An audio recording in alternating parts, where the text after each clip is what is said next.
Welcome to our Thursdays with Terry webinar. Tonight, obviously, if you can see the screen, we have an extremely special guest. The word wrestling is synonymous with the name Dan Gable. Well, tonight, here we are. We're fortunate enough to have Coach Gable with us.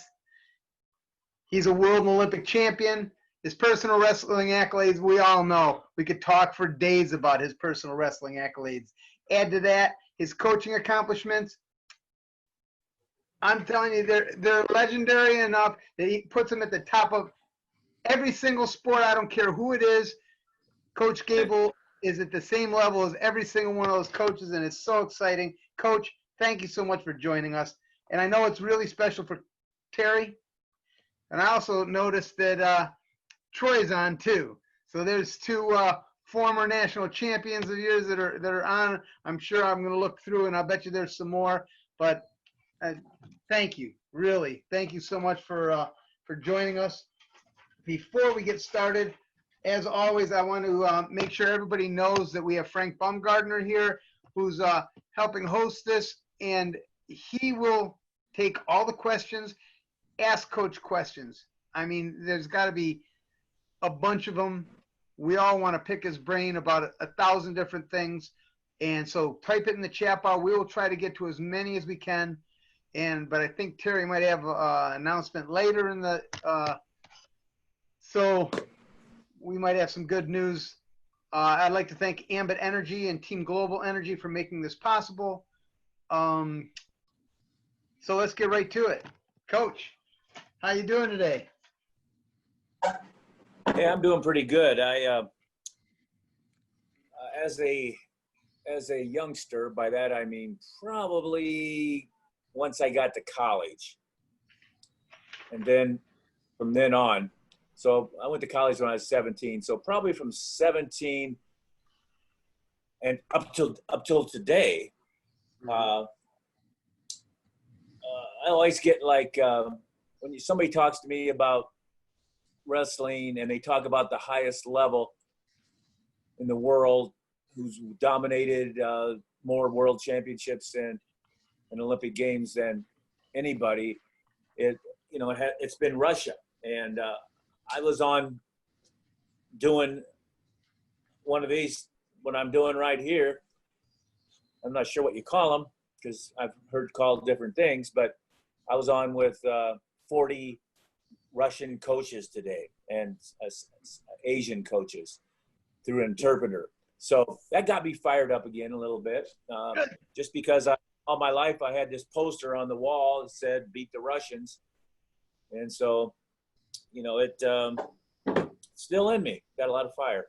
That's awesome. That's awesome. It fires me up. I'm sure it fires everybody up, Coach. When you're fired up, we're all fired up. So we started talking when we got together earlier, and we started talking about coaching. And I think that's where we want to head. I think we're going to do this a little differently because obviously Frank and I were huge fans. We know a ton about you just because of who you are and our involvement with our great sport. But we have Terry here, and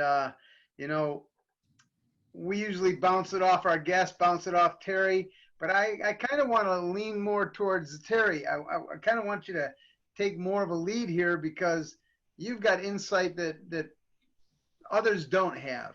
And just having the opportunity to work under this great coach. So please, when you have questions, you want to jump in and please lead this along. Okay, Terry? Well, yeah, and I'm going to start with just a short story when Coach Gable was first recruiting my brother and I, and just so everyone knows a little bit more about Coach Gable and his personality and his character.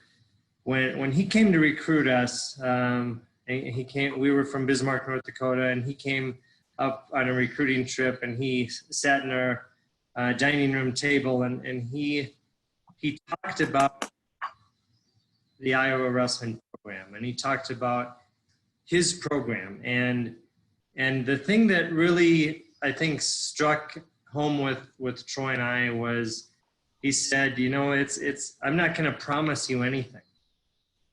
He said, it is that it's going to be hard to make the team. And it's going to be even harder to be an All-American and even harder to be a national champion. And he said, the thing of it is, most of that is up to you. And I think as an 18-year-old kid, at first, when an icon like Coach Gable is in your dining room talking to you, at first it's really scary, right? But when he walks out the door and heads home, when you look back on that and you really pick apart what was said and discussed during the conversation, it was right. And I think that's the one thing that Coach Gable always brought forward, was he brought forward the truth, right? And there was no mixed messages. It was very straightforward, and this is how it is, and this is what has to be done to accomplish that. And it was a very, some sort of way, very simple process, right? It was very straightforward. There was no trying to find things out, behind and around corners and things like that. And that's one thing, in dealing with Coach Gable, through my time at Iowa and over the years, it's always been like that, right? And it's a character trait that's very much appreciated, and I think maybe a necessity in the coaching field, right? I mean, he was very straightforward, and I think a lot of the reason why he's had one of the reasons why he's had some of the success over the years, time and time again, and that he's had. So anyways, with that, I'll let it go. But Coach, again, very appreciative of having you on, and even as now, I don't consider myself an old man, but I'm not a young man either, right?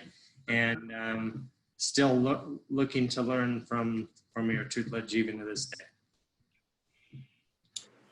Well, anyway, just to lead off that a little bit, the Brands and the Steiners came at a time that was kind of unusual for me. I believe you guys came a year apart. Mm-hmm. Is that correct? Yeah, Brands were a year older. Right.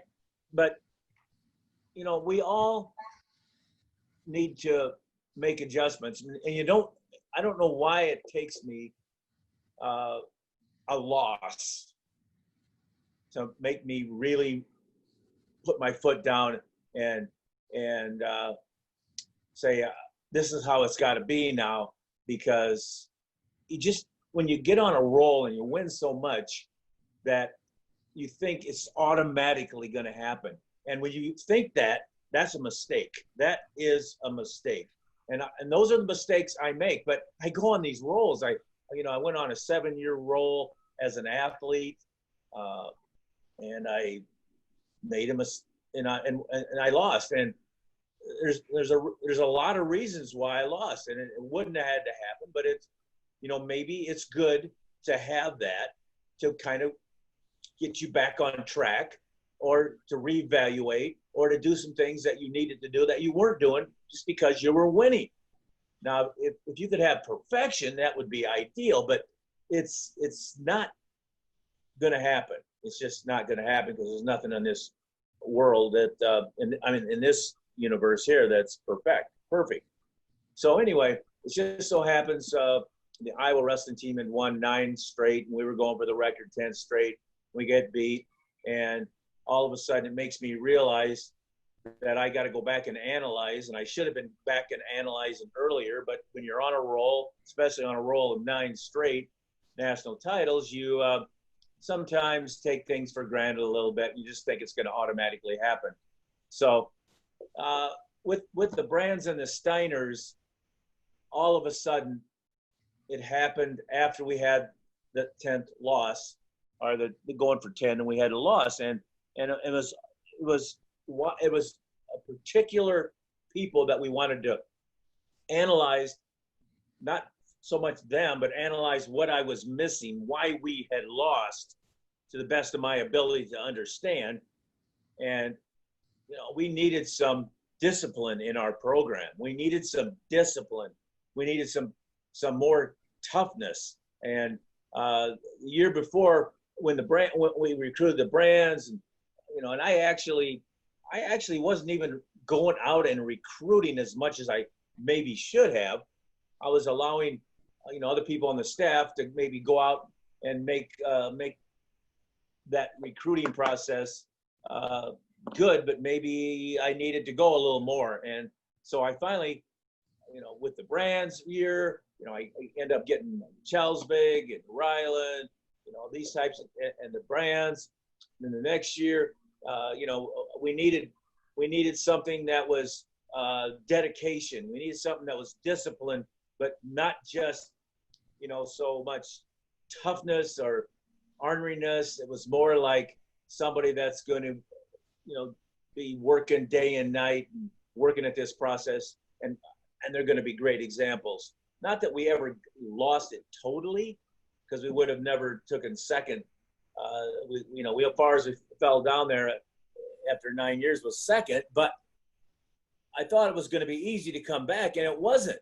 And the reason why it wasn't that easy is because I hadn't been paying attention enough to some of the recruiting process earlier, and maybe some of the discipline process with our guys, and I let it go. I mean, it was, winning so much. It's kind of like the Russians. They win and they win and they win. Then all of a sudden they might get beat, and then they go back to work. And then all of a sudden they show up high profile. I mean, they were never really low profile. Iowa wrestling never really got low profile, but once you get used to something, it's really difficult to accept anything else. And that's a good sign. I mean, if you can get used to winning, and if you can get used to winning championships, when you lose, it penetrates, it hurts. And you'll really, because you've had that feeling of excitement and of accomplishment. And that's hard to say, because a lot of people may not ever win a state championship, or a lot of people never a team championship, an individual championship. And then if you can get it more than once, and if you can get it several times, it hits you hard. And so that's kind of been my life story from a standpoint of you have a tendency, even though you don't think so, to let things slide when you're just dominating, when you're just winning.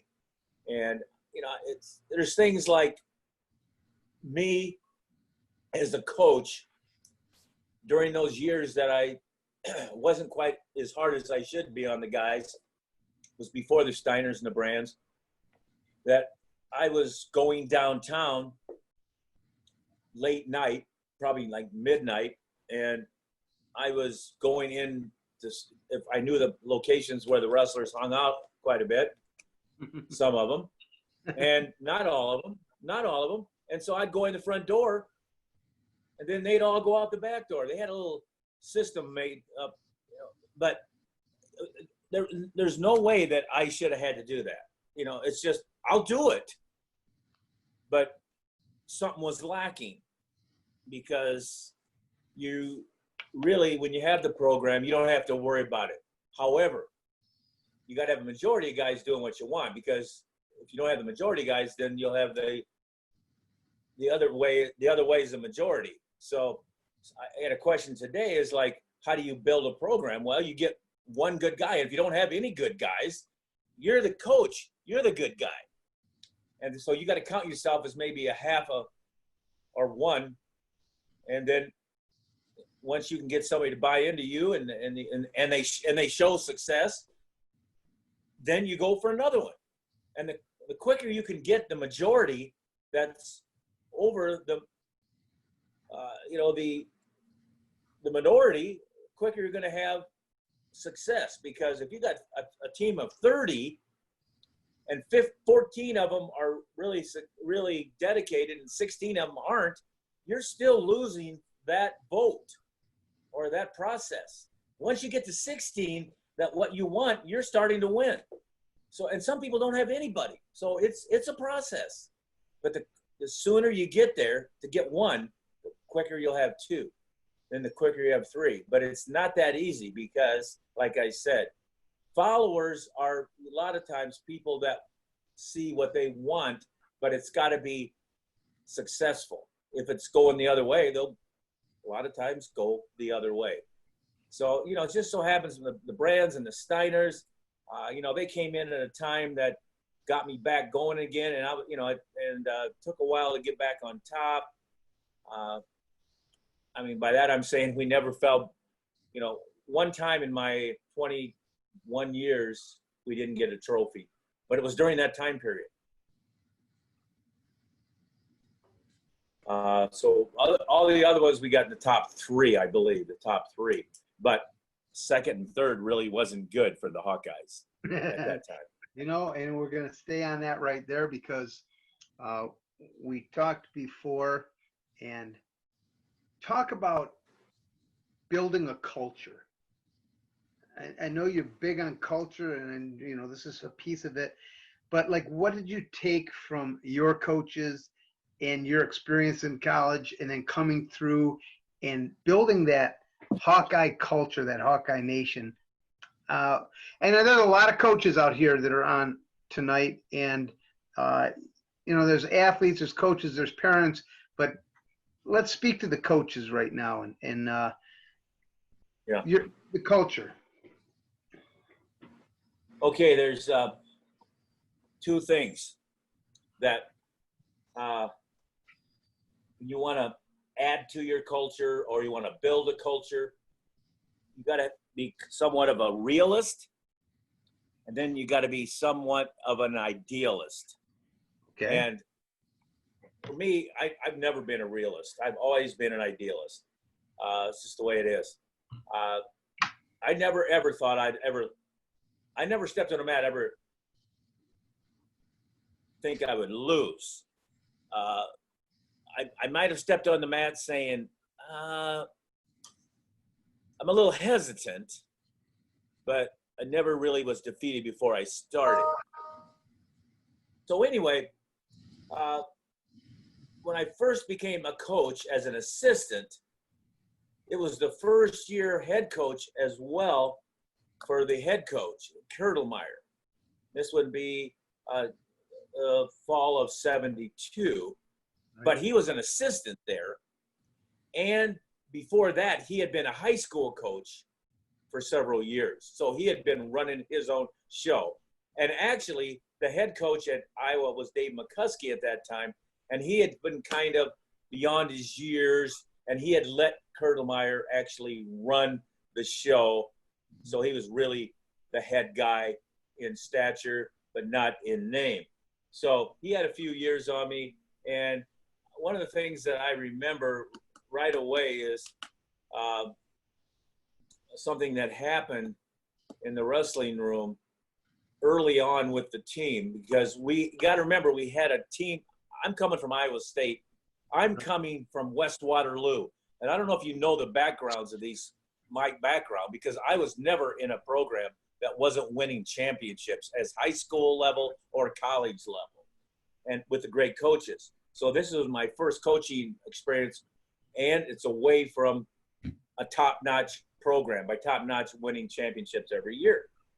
Because I was also on the U.S. World Team and Olympic team, and we were in contention, winning first or second, you know, for those types of things.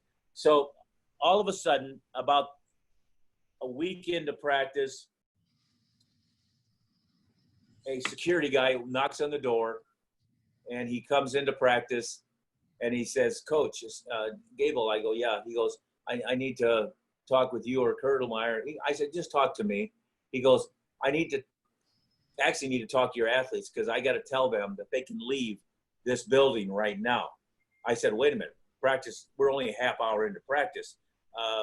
We got to finish this practice. What's the matter? Emergency? He goes, yes, there was a gas leak, but I'm going to give them the option to leave or not to leave because that's I have to. The police told me that, or the security. And I go, well, what's the problem? I mean, you got it fixed or not? He goes, oh, it's fixed. There's no problem. I just have to do this. I said, okay. And I said, none of them will leave if you tell them that. None of them will leave. So we had brought in 10 new recruits under, like, I was recruiting, talking to them, you know, stuff like that. They came in really kind of under, I think, the Gable guy. They didn't come under the University of Iowa that year, but we already had a team of 25. So we probably had 35 athletes. 25 of them were already, you know, beyond freshmen, the sophomores, juniors, seniors, and then the 10 freshmen. So this guy tells them what the problem is, and I just kind of turned my head and went over to Kurtelmeyer. And when the guy left, 25 of them, every guy that was beyond the 10 freshmen got up and started leaving. It shocked me. I go, guys, where are you going? Where are you going? Kurtelmeyer said, back off, back off, back off. I said, no, why are these guys leaving? They was just assured that there's no problem. So one of the leading guys on those set of 25 looks back, and he was an All-American from the year before. And he goes, Coach, we get a chance to get out of practice. So we're going to – and it was like, whoa.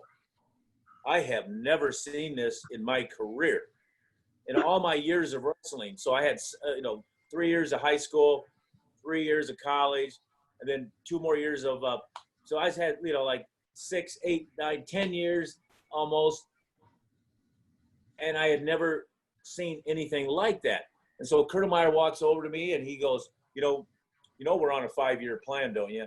And I said, 5-year plan? What are you talking about? We're on a 1-year plan. And he goes, well, I said, well, what do you mean a 5-year plan? He goes, well, we'll win the Nationals by the 5th year. And I looked at him and I said, we're going to win them this year. And so, it's basically, he's more of a realist. I was more of an idealist. But I was learning. And so, you know what? We won the Big Tens in 2 years, and we won the national title in 3 years. I learned something from Kurtelmeyer, he, I overestimated and he underestimated. So I taught him something too. But the big thing was those 25 guys that left had no reason or understanding to stay. The 10 that came in with the attitude of kind of what we thought under my type of thinking stayed that practice.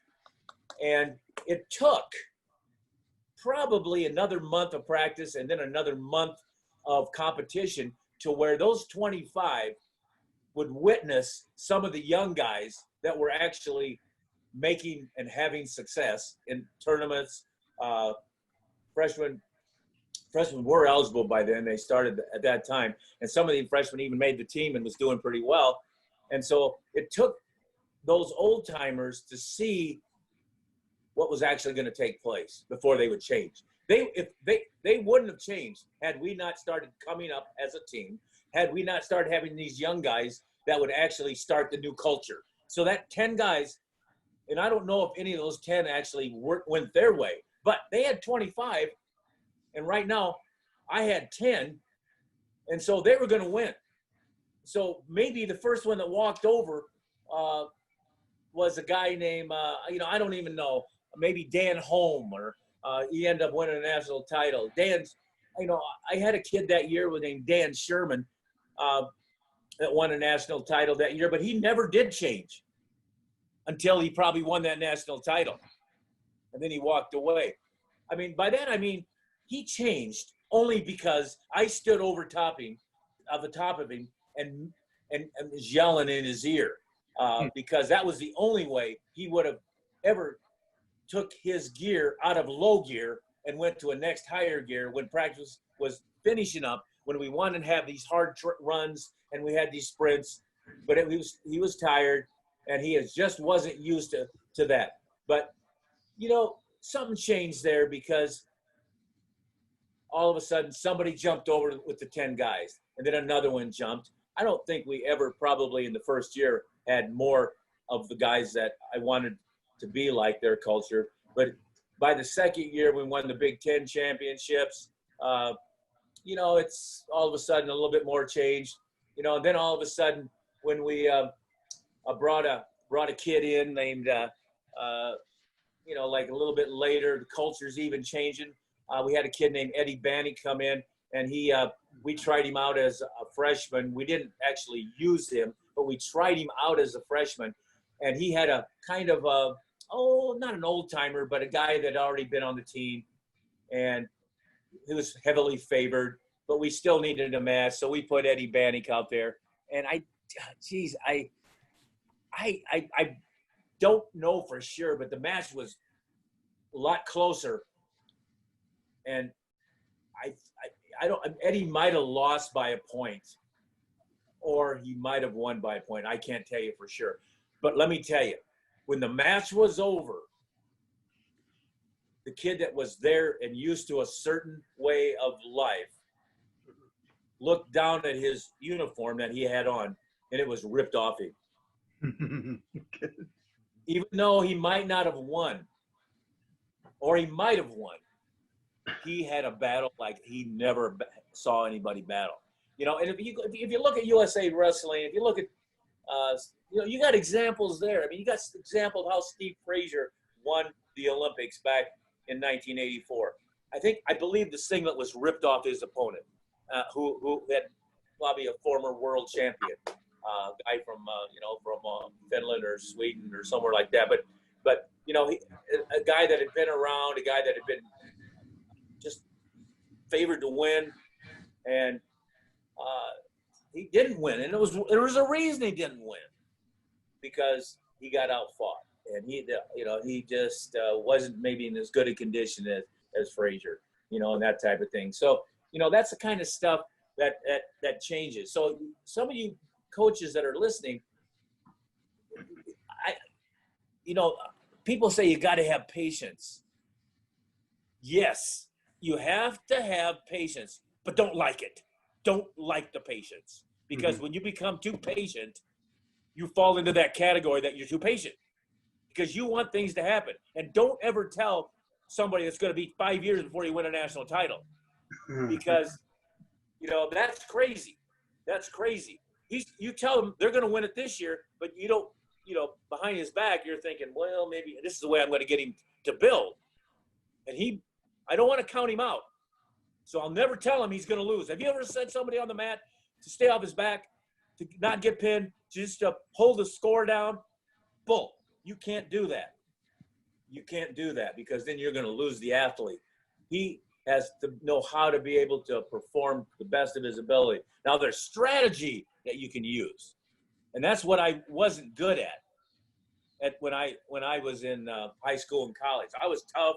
I was hardworking, but that strategy I still needed to have. The artistic part. And it probably took Larry Owings to beat me to really focus on artistic stuff. But I didn't want to let go of my other qualities. You don't let go of one and take on another. You keep that one, and then you take the other one on. And then all of a sudden, I don't think I even had it when I went to the Worlds as good as I had it when I went to the Olympics. So it took a year and a half, 2 years to really develop some things like how to finish a match. I could have finished the Owings match, and had I been a little smarter and understood strategy, but I didn't. I made the shot, and I opened up a bad shot because I was tired as could be, and I knew I was tired as could be. And you should never know that you're tired in a match. You should only know that you're tired after the match, because then when you know you're tired, it affects your match. So there's a lot of things that go on, and this culture is something that you work for. It's not a perfect culture ever, but I tell you, when you work towards that ideal culture, that realistic things happen quicker. You also mentioned, that was great. You also mentioned leading with your lifestyle. You also mentioned leading with your lifestyle, showing them, and I know Troy and Terry definitely lead with their lifestyle, and passing that wisdom on has been important. So talk about that. Talk about the expectations the coach should place on himself. Right. Let me tell you something about lifestyle. It's great to have the brands. It's great to have the Steiners. But how often do you find people like that? They're just not out there. Right. So you're going to have to look for somebody like that. And if you don't have anybody like that, you got to be the example because you're the coach.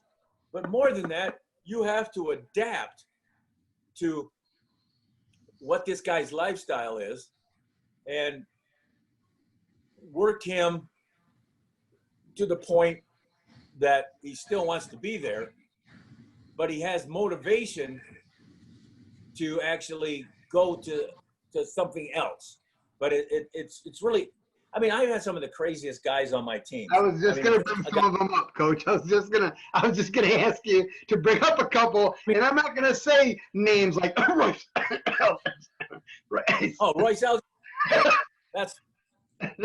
Yeah, he was a crazy guy. But way before that, even when I was at Iowa State, I had a guy named Chuck Jean, and he was from Albuquerque, Minnesota. I mean, he couldn't even finish his college career because they booted him out of the state of Iowa. But that was only because I already graduated, and I was the influence on him that got him to come to practice. I was the influence on him that got him to actually go to the matches, and then he still would skip matches once in a while, and so you're not going to find perfect people out there. But as a coach, you got to figure out how to adapt to keep those people on your team. Now, if you're a coach that runs people off, then you're not on my list of good boys. I don't like anybody quitting the sport. I've had a few that quit on me, and you know what? I don't think one of them to this day has regretted it. And there's no way you're going to keep them. I mean, don't let them walk off without an argument or without a battle.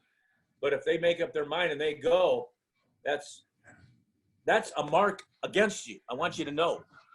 And if you run them off, that's a mark against you. But it's still going to happen. It's still going to happen. So these guys a few of them that I know that actually quit on me. I mean, I had a couple that quit on me their senior year, and it's like, whoa, what happened? Where did I go wrong? But to this day, they've told me that they wish they never would have quit. And some of them are in the sport lifetime-wise. So right. Yeah, it's amazing. And they got away from it for a while, and then they came back because they realized what they missed. But anyway, you're never going to have a squad of 30. If you got I don't know how many national team members you have, Terry, but 3 teams maybe of 10 weight classes, 30. Yeah, 30. Yeah, and you're not going to have. I mean, you've been in this long enough that you know that they're not all perfect situation.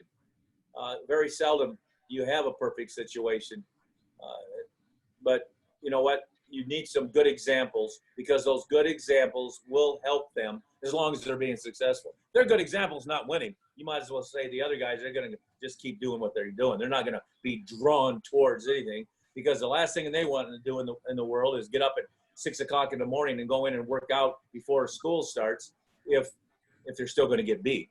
So they have to have some examples of success. And it's not always there. So that first year for me with Kurtelmeyer was such a great learning year for me. The second year, the third year, by the fourth year I took over maybe and see 73, 74, 75, 76. Actually, I was there 4 years as an assistant. And so then you're still learning, but once you get on a roll, you better still be learning. And if you take for granted, it's like every time you start learning, something's going to happen. And then all of a sudden, something scares you. But I don't know how long it's been going on. Or I should say, how long has this been going on? And then I start counting the years or the days. Then I realize, whoa, I don't know if I can get it back in a year. Because I certainly thought I was going to win the national championship in 88. And then in 89. And then in 90. And then in 91. And it took all the way, I think, maybe in 91 we won. But I certainly thought we were going to win right away, but what I really analyzed was how long had it been going just in the wrong direction, even though we're winning national titles, even though you're winning state titles. And so it's a terminology called the longer. And I hate that terminology because, like I said, there's no way that we didn't go for the national title. We almost won it in '88. But the thing was, culture takes a little time. And as long as you tear it down, it takes that long to build it back up. It's just kind of a saying. So, we lost, took four years off of winning. Then we got back up. And then I looked at my program about four or 5 years before we lost at that, 87 championship. And we had been messing up for about 3 or 4 years. I mean, it's like the other guys like Royce Alger, but again, you're not going to keep Royce on the team by him being the disciplined Steiner or the disciplined Brands. But he had his own way. But I'll tell you, it was nice to have those other type of guys around. And when he didn't have those other type of guys around, that's when, that may have cost him a world championship. I mean, he got second. If he had a little bit more discipline from a team point of view that brought him around earlier, he probably would have won the world championships. So that's kind of how you evaluate it. So, it's you as a coach, it takes a lot. I don't know why it took a loss or it takes a loss to go back every year. After that year, it didn't take a loss. Once we got going again, it took a loss for 4 years. But then every year I went back and analyzed 365 days to make sure that what went right, what went wrong. And that analyzation, that going back and seeing what was wrong or what was not so good or what was really good, there's always things that you can find that you can do better. And, it happened to me. When I lost to Owings, there's a lot of reasons. But that was the only summer going into my senior year in college that I didn't go to a training camp. I didn't know that until I went back after I lost to him. Didn't even think about it. But every other summer I had been to a training camp, Pan Am training camp, World training camp. All of a sudden, it's like some kind of a developmental Olympic development. All I did, I still worked out all summer, but I went to work every day, and then I went to work out. But I didn't go to that special thing that maybe is a higher level than you to get. And that was just one of the things. But, he was ready and I wasn't. Coach, that's the one thing that I think is, when I look back and my time at Iowa but just on your career as a coach, I mean, I think the one thing that you did so good was you set a standard that everyone had to live to, right? And it's not like we sat and talked about winning national championships. It was, I don't know if I ever heard that come out of your mouth. It was just the expectation. Right? You knew walking in the Iowa room what the expectation was and what that was. But I've heard it so many times over the years where people come up to me and talk about, well, at Iowa you were like robots and you were all the same and you all did the same thing. And it's the one thing that I always throw back, and I said it was a complete opposite of that. It was a complete opposite. Yeah, we had a standard and there was a certain way of doing things, but you treated every athlete in a different way. And you gave them what they needed individually. And what I needed compared to what Royce needed or compared to what Tom or Terry Brands needed was probably, there was differences there, right? And you were really good at finding that out and knowing your athlete and knowing what made them tick, but still keeping a certain standard. If you can just talk about that a little bit. Yeah, and I want to add on to that, Coach, before you go. Because I see that there's some high school coaches and kids on there.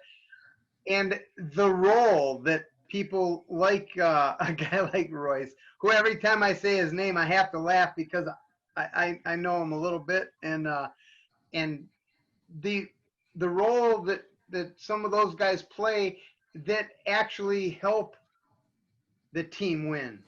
Maybe it takes the edge off of some of the guys that put too much pressure on themselves, that kind of thing. So if you could just touch on that for some of the some of the coaches that are like, oh, I got to get rid of this guy. You know, I mean, there is room.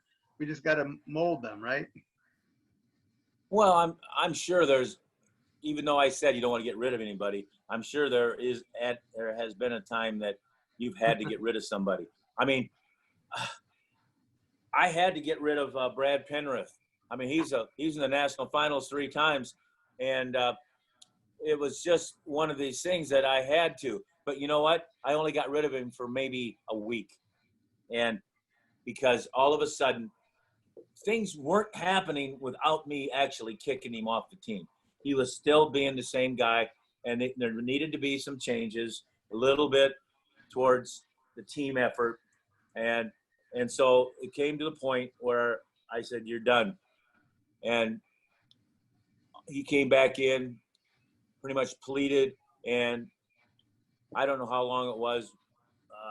Actually, uh, you know, I don't know for sure if this was the right one or not, but actually the athletic director got involved, and he told me he didn't want him back. And so I said, well, I think we need to try to give him an opportunity to work his way back. And the athletic director was not going to do it. But so you have to be able to communicate well to people if you really believe that you're doing the best thing. And until I told our athletic director that we're taking away the only thing in his life that is very meaningful. And so this will set him on a path of destruction. But if we can bring him back in a constructive way, is there any way that you can think of it? And actually, because he had said, no, you'd be better off without him. And he actually agreed to certain principles that he had to reach, certain goals, certain levels, and most of it was reform, and most of it was professional type of work. And if he goes through this, then he can come back. And you know what? The guy, it was the only thing he really loved at that time was wrestling. And so when he found out he could no longer be a participant, it actually changed his life. And he went through everything he had to go through. And I didn't want to go into it because it was unbelievable what he had to go through. But he did it. And he's been that way ever since. It changed his life. And he's got a good family, got a good job. And we actually did him a very good justice. But at the same time, you have to have a good relationship with people within your athletic department. And you have to show how you really are doing things for the kid, not just you're thinking of well, we're gonna lose if we don't have this kid, you know, and you're gonna lose if you have the kid if you don't straighten him out. You're gonna lose a lot. So it's one of these things that. So you know, then there's like Lou Bannock. This is a great example. I mean, this is broke every rule. Hey, this broke every rule in the book. You know, because again, you know, you might disagree with me. It just depends on what level you're coaching at, what's going on. The one thing I really wanted to do, and I had been a coach long enough that I realized if I wanted to make a hard decision, then the team had to be involved with it too. Okay. So if you start making these decisions that are really difficult and you don't have the support of your team, you're not going to have a team very long. But if you have a real hard decision and you get them involved in the decision and they actually agree with the decision because you present your case well enough, then it works a lot better. So here's a guy that, you know, because you always hear this cliche. It says, well, we can't let, if you start with practice of 30 guys, you got to end with practice of 30 guys. You can't have any excuses. You can't have letting guys stop after an hour and just be going and taking a shower. I mean, yeah, there's reasons, maybe a test or academics, somebody's sick, all this stuff. But you can't just, if a kid says, I don't want to do anything, I don't want to finish practice because I don't want to run the extra mile after practice. And okay, don't do it. Well, then you're going to get in trouble. You're going to get in trouble. But if you can prove, and if you get your team on your side and they agree with you, you can do some extraordinary things. So, when you come to a wrestling practice, you usually meet as a team and the coach talks. And then depending on what day of the week it is, and depending on what the situation is, you probably go through some skills, work on some strategies. You do some things, you warm up a little bit, but then again, when you get done with that, you warm up again, and now you go into your hard wrestling, and you stay your hard wrestling and your hard conditioning until it's over. At least that's my philosophy, because I don't want this hot, cold stuff. That's injury situations. It's hard on the kids, and so on and so forth. So our talk, our drilling session, our light warm up, our skill session, it took 45 minutes to an hour. But somehow I convinced, and because the team had also looked and watched after I told him this, that Lou Bannock had much better practices if practice started at 3:30, he came at 4:30. Not every day, because I didn't go through all this stuff, the same regimen every day. They never knew what I was going to do every day. That's good also. If you have a certain regimen that you go through every day, then you get in a routine, and that routine is going to be too routine. So by that I mean inspirational or motivational. My kids never came to practice knowing what I was going to do exactly. Maybe once in a while I'd post something just to give them out of the routine. But I attest to that. So when Lou Bannock, I would have to tell him which day we were going to go through a talk, which day we're going to go through drilling, which day we're going to go through, and maybe it's only 2 days a week. So say we had 4 practices before we had competitions. He might come to 2 of them, but he came to all of them. I should say 2 of them only half time, and the other 4, every day he'd come, but he would only come for the hard practices. And the reason I had to prove it, because emotions and the mental part of the sport is so much.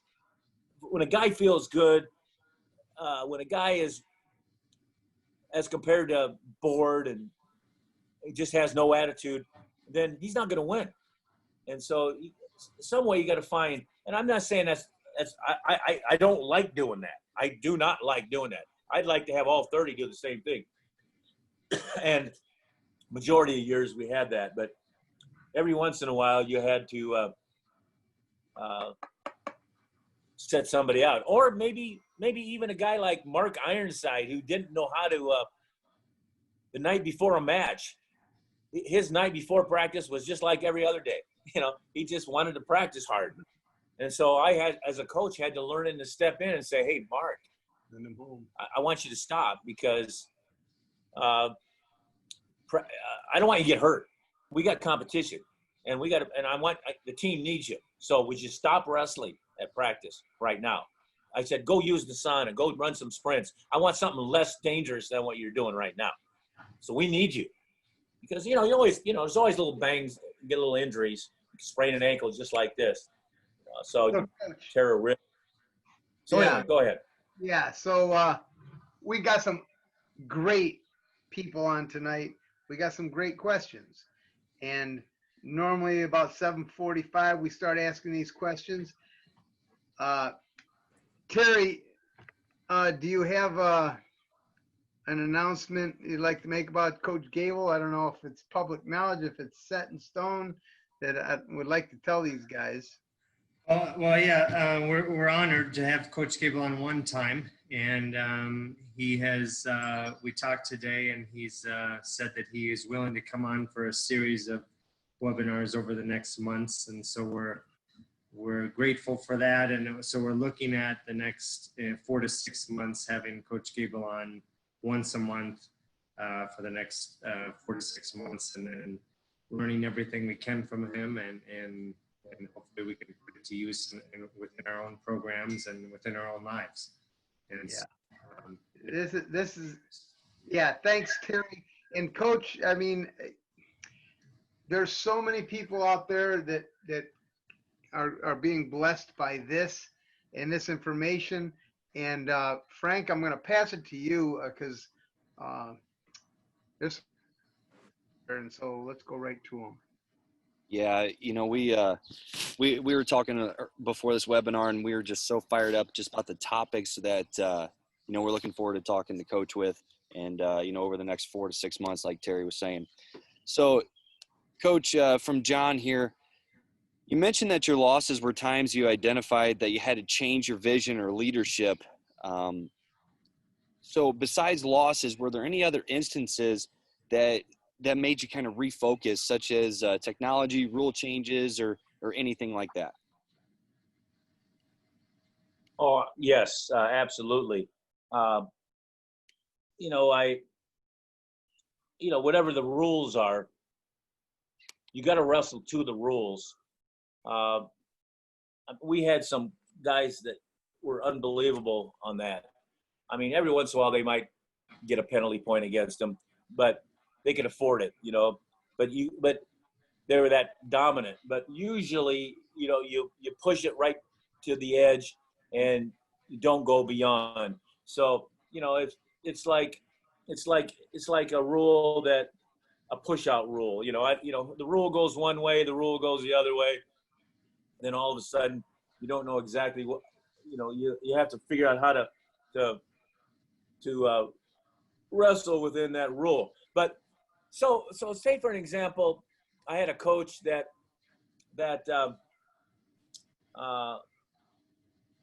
didn't want to compete with me because he knew that I was always going to outwork him.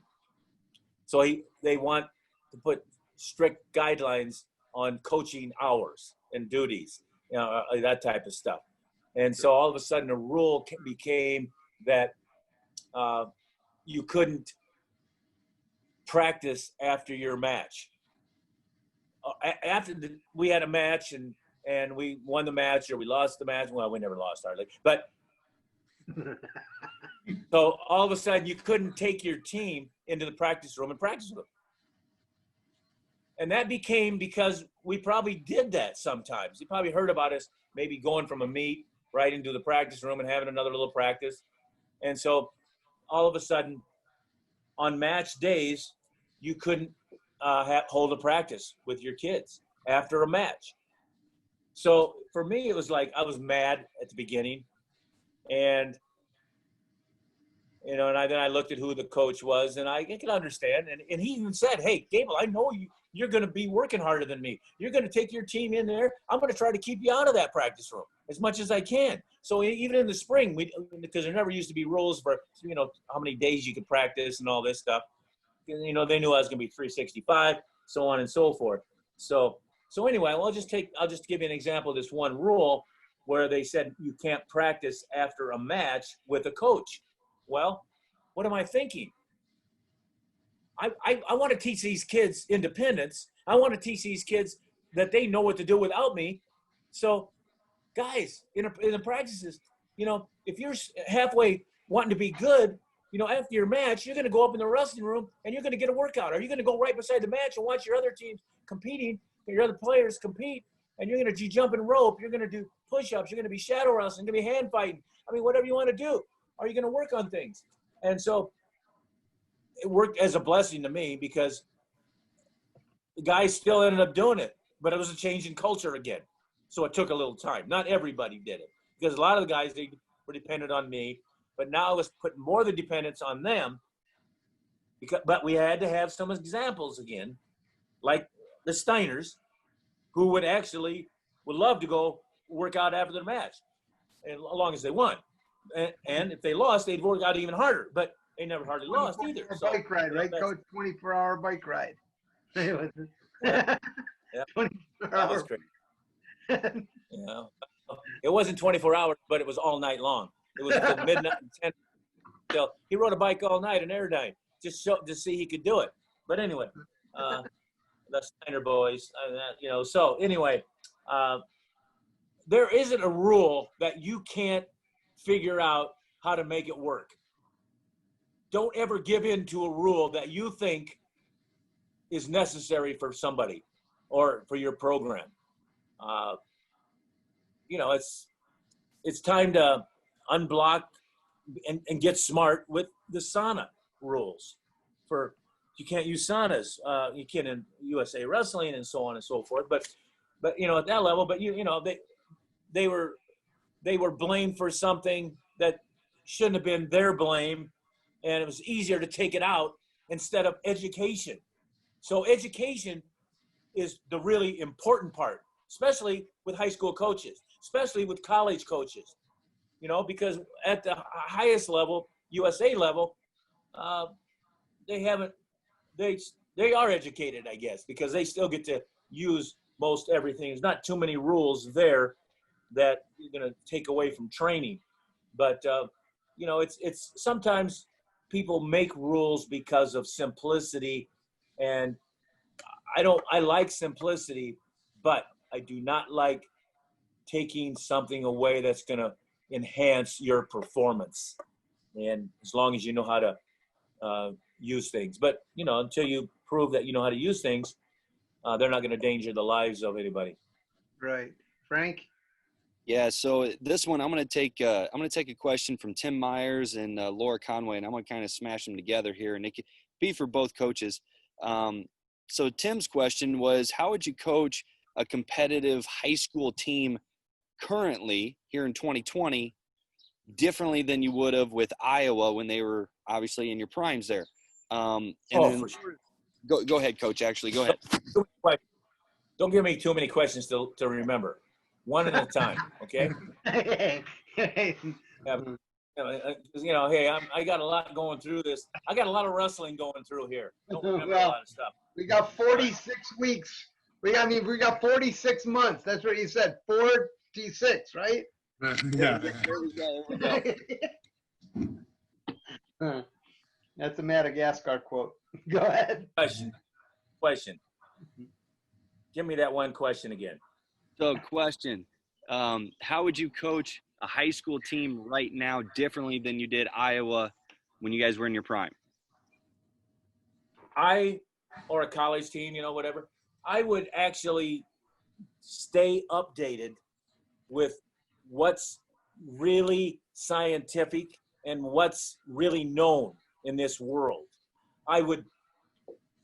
When I was in junior high, this is my example. When I was in junior high, the coach we had a small room and we had 40 athletes, and so only 20 got to go at a time.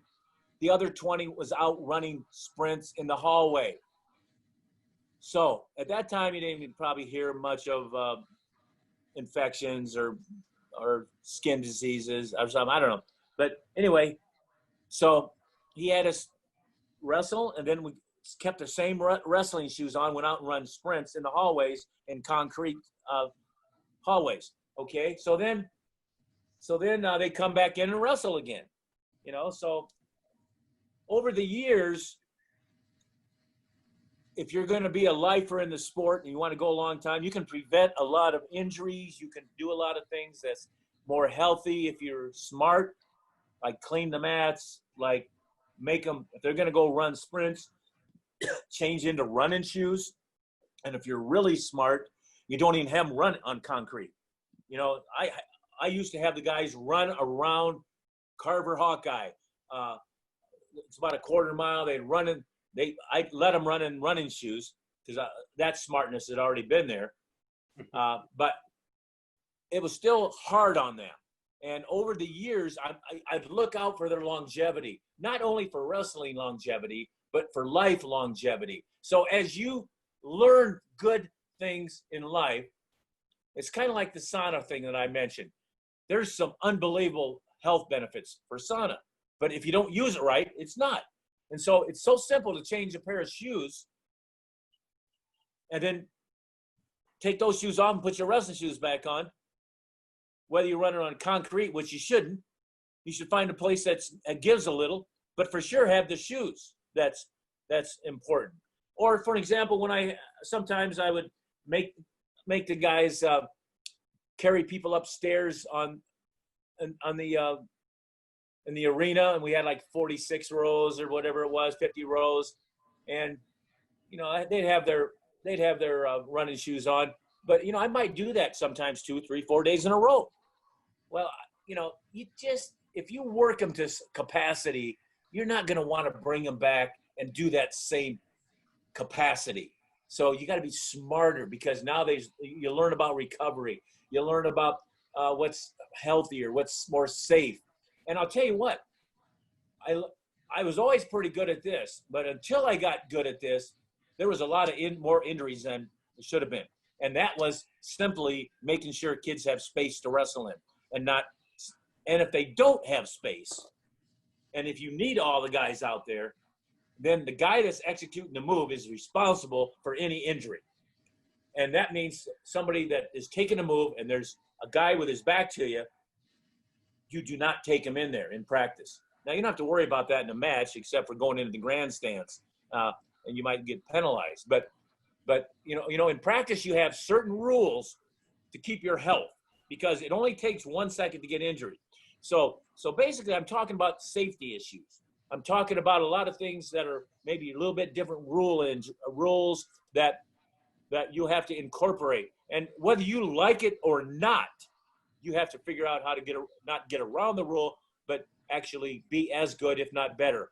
And a lot of times, if you can actually teach the guys the rule and have them be responsible for it instead of just you, then they are going to understand a lot more, and they'll execute a lot more. And so they won't cut corners because they're doing it. So those are just some good examples. Like I'd be smarter. Like maybe the old days, if I was in the sauna and I all of a sudden realized, I looked around and one of the guys was like in pain a little bit. You don't mind if there's a little bit of pain. Or in practice, they're yelling at you. Well, unless the whole team is yelling at you, it's only one guy, you got to realize that it's a minority, and so you're okay. You're okay. But you still got to make some good calls and not get somebody, get hurt, get injured. And I don't think I ever stopped talking at a practice. I repeated things over and over. And Terry Steiner probably heard me say something. If I said it 100 times, he might have heard me say it 10 times. But that's why I said it 100 times, because I knew he wasn't going to hear it every time, because he's into combat and he's not going to hear me. So I'm going to repeat it. Eventually, they'll all get the knowledge that you're trying to give them. But that's great. So you know what, Coach? That's great stuff. And I notice that when you get excited, you move to half of the screen. And I don't want you to be in half of the screen. I want you to be in the full screen. There you go. That's right? always He never likes to look at my. I never likes to be off balance, though. So he wants to be balanced. I want you balanced. I want you balanced. You know what? Terry Steiner, he needed to learn to finish his shot on a high crotch when the guy's butt, and he did it, and he was a different wrestler. Bruce Kinseth needed to learn to get out on the bottom. And once he learned to get out on the bottom, it was a whole different story. Just one little move that he could get out of anybody. He became great because of it. It's just, you're holding people back by not letting them solve the issue. But you got to know what the issue is. So you better study it. That's key as well. Okay, and Frank. I think I'm going to add on to that just one thing that, and again, I learned this from Coach, I think, if you're talking about a high school team in today's world and the Iowa team way back when, I think the difference in what I don't know if it's different from that time. It's just it's more of a different demographic, right? You're dealing with a different athlete and a different person probably. Because Coach Gable could recruit the people he wanted in his room.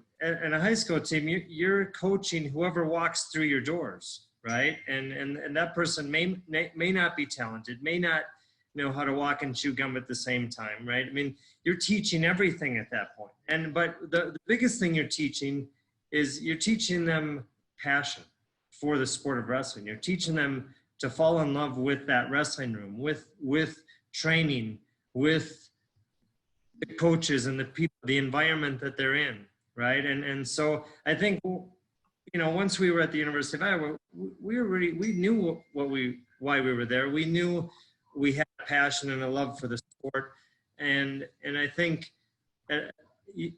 talking with the high school team, I don't think it's so much the time frame of it. I think it's just a different demographic that you're dealing with, a different kind of kid. Now, you may have one kid on that team that is 100% in, and that's where you build the culture around, like Coach said, is that one kid. But you may have 20 people on the team that are there for an after-school activity and hoping they learn something from the coach, and the environment and their teammates and things like that. But I think if you instill the passion, and this is what Coach told me a long time ago, if you instill the passion in your team and in those individuals, you can teach them forever, right? You can teach them lessons on the wrestling mat, lessons for life, for forever. But first they have to fall in love with the process. They have to fall in love with the environment. They have to fall in love with the coaches and their teammates. And then once you have them hooked, you have them, right? Then you can teach them forever. So I think when you're talking about the difference between possibly a high school team of any time and an Iowa team, that was probably the bigger difference in how to go about that. And there's a lot of other things to that, but I think the psychology of it, it's what you're really looking at as a coach. You're dealing with two completely different, possibly, types of people and athletes. And there's a lot of education. Not that we didn't learn a lot in the Iowa room. Of course we did. We learned a ton of things in the Iowa room, but there's probably a lot more of those simple details, the basics of the sport of wrestling, at the high school level, obviously. Okay, so I know we're going to get to a couple more questions. I know we're going over time, but you know what? This is why we do this. This is worth it. We got Coach Gable here. All right. But I'm going to do a couple of shout outs before we move on. I see Dr. Kells is on. Dr. Kells, what's up? I know big fan of the sport. We're a big fan of you. Coach Matt Lindland. Coach Lindland is here. Obviously, Troy Steiner. Joan Fulp Allen. Joan Fulp, she's doing great things for us in New York with our women's program, and really, and for Terry and his whole crew. I tell you what, Andrea Yamamoto and Joan Fulp are just phenomenal supporters of the women's program and the women's movement across the nation. And so nice to have you here. And my man, I love you. You know I love you, Maxime. Maxime, I heard you were on earlier today with Coach Gable and all the crazy Russians that were there. I miss you, buddy. I do. So back to Frank. You got a couple more questions and we'll wrap it up. Coach, people, if we don't get to your questions, please remember, Coach is coming back, baby. He's coming back. So we'll hold on to those questions and we'll move on. Go ahead, Frank. Exactly. So, yeah, I got two more that I want to hit on tonight. Coach, you really started to talk about it when you were talking about training, and that's the topic of overtraining.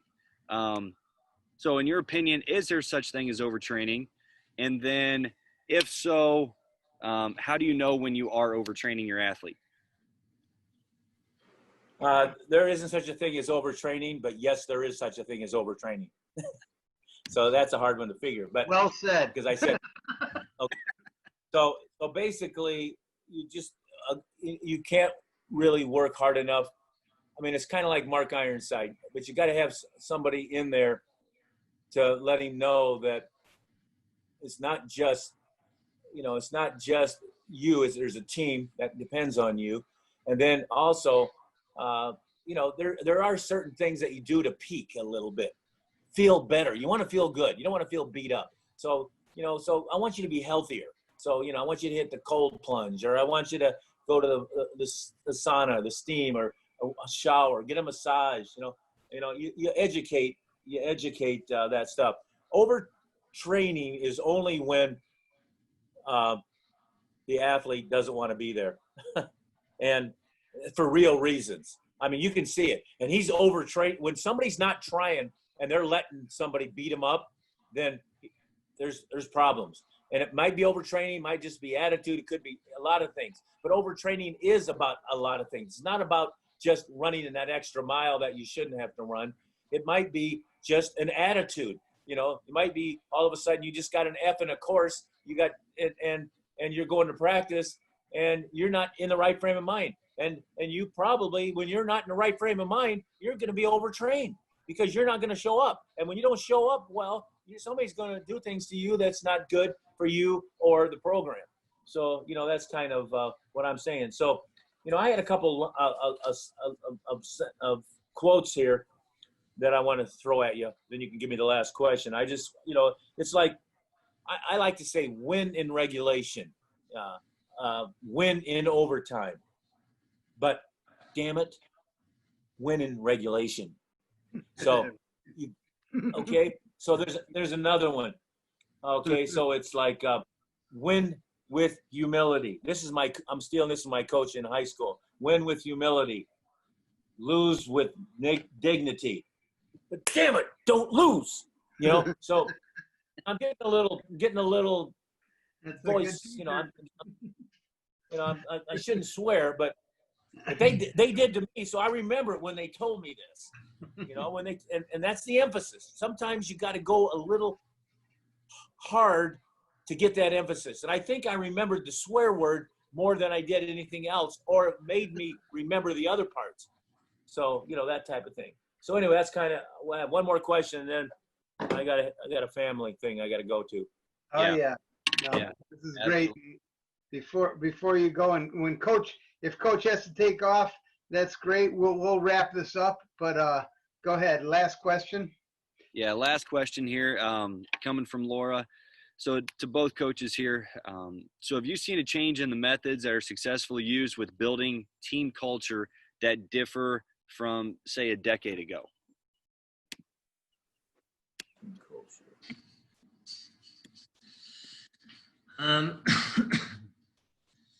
No, I don't think so. I mean, from my perspective, I don't think building team culture, is still about people coming together. This is still about relationships and people as a team coming together, holding each other accountable, pushing each other when it's needed, wrapping each other's arms around each other when it's needed. I mean, there's still, I think certain principles to building culture, right? I mean, you have to have some guidelines and some rules that everyone wants to live by, but I think those were the same 30 years ago when I was on the Iowa team, right? I mean, there was, I don't know if we ever sat down and talked about team rules and guidelines and this and that, but again, there was an expectation there. There was a team expectation, a team culture that was there. It was ingrained. You knew walking into that facility what those were, right? And if you didn't want to be a part of it, the door was right there, right? And it wasn't a place for everyone, right?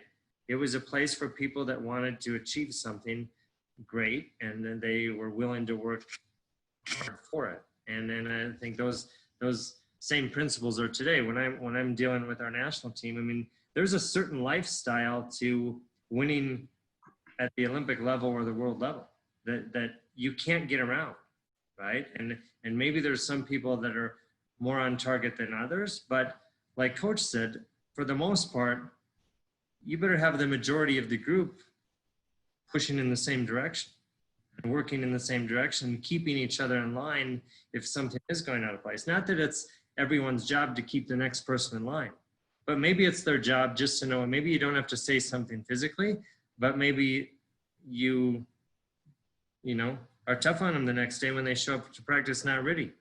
because they were out all night. Right? And you don't take a back seat to them. You don't let them, out just because they're not feeling good. I mean, it's still keeping people accountable. I don't think the rules of team culture have changed over the years. I think over time, I think people, maybe it's human nature to do things the easy way, right? I mean, to do things that maybe, that are easier than not. But again, to win a gold medal, and I've said this before, I mean, to win a gold medal, there has to be a gold medal process along the way. And gold medal values and characteristics that go with that. Then you can expect a gold medal at the end of the road. But if you're trying to live like everyone else, a normal person walking down the street, and then you're trying to walk in and win an Olympic gold medal, chances are it's not going to happen because you haven't done the right things, made the right decisions, kept yourself accountable or anyone else around you. So I don't know if that answers the question, but I think that there's still principles and a lifestyle that you have to do to attain success, and there's no way around that. Okay. And I want to let Coach Gable answer if he has time to, but hey, listen, we're going to have Coach Gable on for, like I said, 46 months. 4 to 6 months. No, we're going to have him on repeatedly, and so I don't want to take up his time. If he's got to go somewhere, we're already 15, 16, 17 minutes over. Coach, thank you so much. If you want to answer that, great. Go ahead. We'd love to have you. All the time you want to spend is yours, but if you need to go, let's go. We'll wrap it up without you, and I just want to say thank you. Well, the question that he just answered, that was good. I liked every second of it, so I'm fine with it. Okay, fantastic. Yeah. Thank you so much, Coach. Thank you. All right. Yeah. See you next time. Yeah, We'll have to figure out when. Yeah, we'll look forward to it. Terry will set it up. Right. While we're right in that spot right Thanks, there. Coach. Thanks, Coach. Appreciate it. Oh, sorry. Take care, guys. Okay. So yeah, as we're wrapping up here, just a few announcements that we want to make sure and get in here. One of the things that we obviously have promoted has been some weekly giveaways, and that's been apparel. We've only had 2, respond back. So if we call your name and we reach out to you, make sure that you're getting back to us so we can get you that apparel that you that you earned. So Alex, you've been giving me some crap lately about not making these big enough and drum roll and everything. So here we go. This week's winner. Okay, big winner from last week, Randy Couture registration would be Brad Smith. Oh, Brad Smith. Boom, right there. Okay. Brad Smith. So, Brad, we will start with you, and we will make sure that that we get all the information needed and we get that over to you. Also, we're going to have some changes done in registration. One quick second before you do that. Terry, if you want to text Coach Gable and let him know he's still on. Okay. Thank you, Terry. Sorry, Frank. I didn't mean to. Hey, this is wrestling, baby. It's wrestling. Right. That's what we do. And I want to make one shout out, okay, before we move on, because he's a senior. He's from my school. He was a modified wrestler. And you know what? These seniors, I feel bad. They've been screwed. Alex Christie is on for a second week in a row. Alex, great to have you here, buddy. I hope you're happy with the way your senior season the senior year has turned out. I'm sorry it's a little disastrous, but go ahead, Frank. Just had to do that. Yeah, absolutely. So registration is going to be different for the upcoming webinars. Long story short, what's happened is some technology things have changed with Zoom, with security protocol, et cetera, et cetera. So what we're going to have is from now on, register one time. Okay, so for the next week, you register one time. You'll be registered for every webinar that we do after that. Okay, so you'll get a reminder email throughout the week upcoming, depending on what the settings will be. You'll get a reminder email. Hey, this week, next week, we're going to have Clarissa Chun. Okay, so Olympic medalist, world champ. So we're going to have Clarissa Chun on. Register for her. You're registered for everything else. The week after that, Alex. Boom! Mean Gene, the pinning machine. Yes, sir. My friend Gene Mills is coming to us. Coming to us, baby. So there you go. You're registered for Clarissa. You're registered for Coach Mills, et cetera, all the way through. The rest of Gable's that he'll be on as well, you'll be registered for all of them. So that way it'll be easier and it'll be more streamlined, more efficient, et cetera, et cetera. Also, I don't know if you guys noticed or not, but that was a pretty freaking good webinar with Coach Gable. There's a ton of info there. I know I couldn't get it all. So it's going to be on our website, okay, teamglobalenergy.com. All right, teamglobalenergy.com. Make sure you go and get that membership, okay? It's a free membership. All you got to do is you got to go at the very bottom. There's a button. Click the button to become a member. You have access to all this content. Okay, and it's brought to you with the partnership that I know Terry wants to talk about here as we wrap up.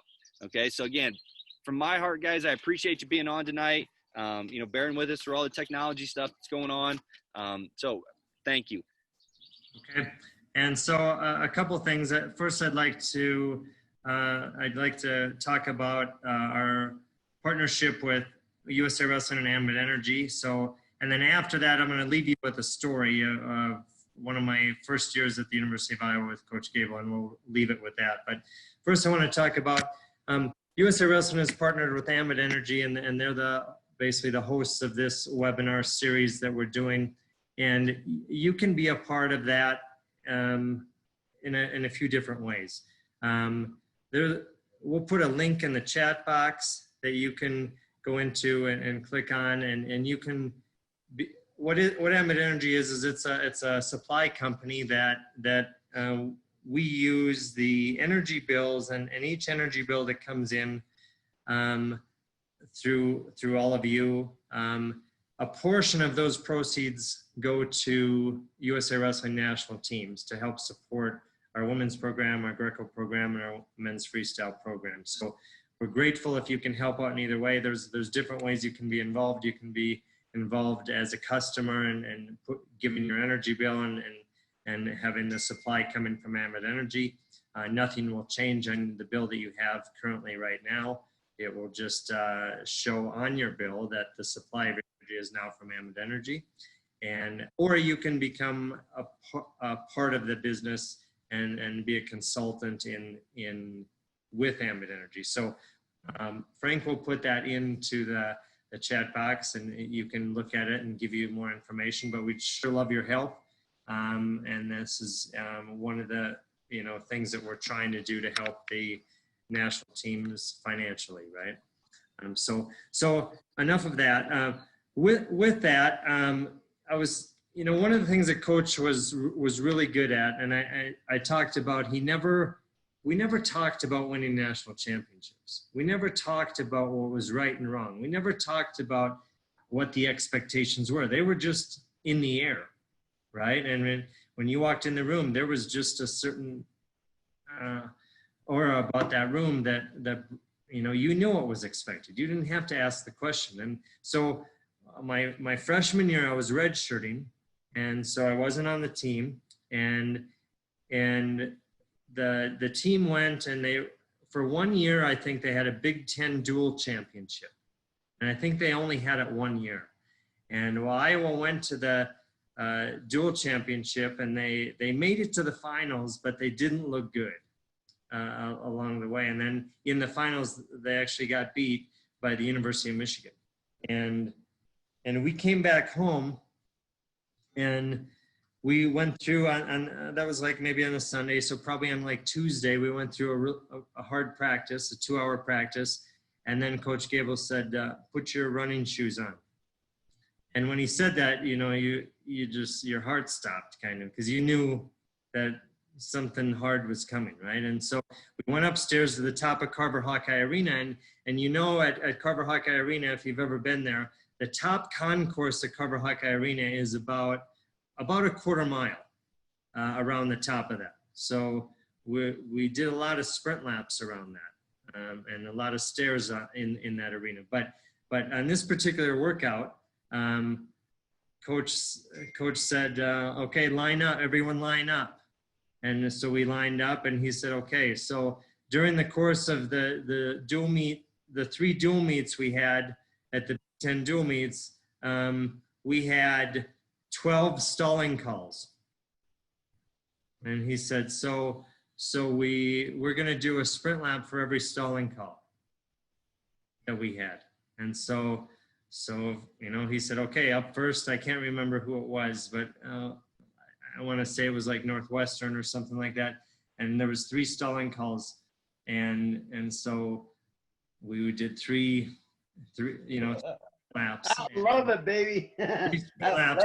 Each one, it was a sprint lap. You stopped and rested for about a minute or so, and then it was line up again, right? And so we did that, and then next, I think it was the University of Minnesota, and in Minnesota, I think there was like 4 stalling calls. That's when it's nice to be in a smaller arena. Yeah. You know, it's great to have a big arena until then. Yeah. So then we just, you know, line up. You get the first one, you know, and we lined up and we did the first one and came back around the second one, and then the last dual meet, he said, okay, University of Michigan, we had 5 stalling calls. And so we had, you know, that's a mile and a quarter of sprints, right? A quarter-mile sprint lap, and we had 5 of them. And so I just remember that, you know, probably because it scarred me forever, but right. because he didn't have to say what he expected, right? It was a very clear message, right? That no, he expected you to get on the mat and wrestle and do your job and get out there and score points. And he didn't want to look at a team that wasn't, if we were going to fail, let's fail trying. Let's not fail because we're afraid to try something and we're afraid to push ourselves. And conditioning was never a question, right? We knew. I mean, we didn't know what other teams were doing, but we didn't really care what other teams were doing. The focus was on what we were doing. And we knew that we were working pretty hard that day, right? And it was because we didn't work hard the weekend before in dual meets. So somewhere along the line, the work had to come, right? And then the price had to be paid. And so, you know, but it was things like that it wasn't like it was talked about a lot.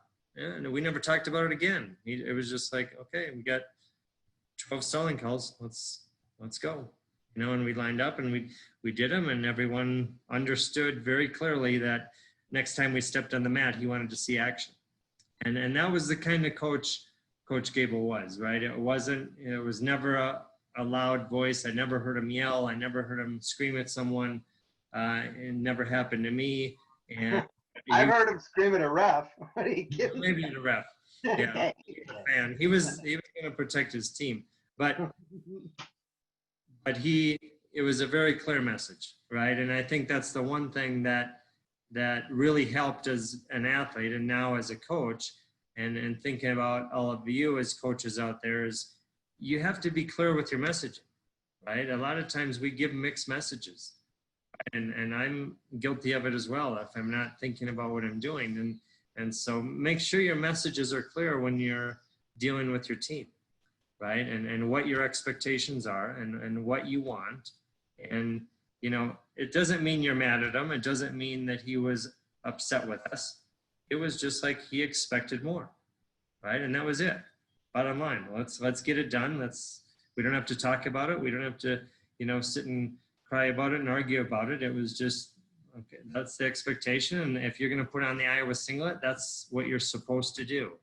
And that's it. And so I think it was something that still to this day, you know, that was over 30 years ago, and still to this day, you know, it's messages like that did move you forward, right?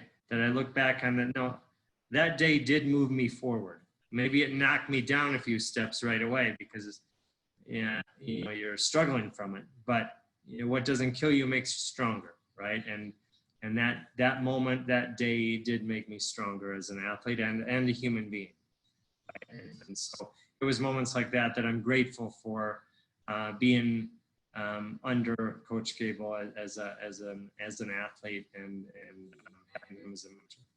Okay, Terry, we're going to wrap this up. It's a great evening.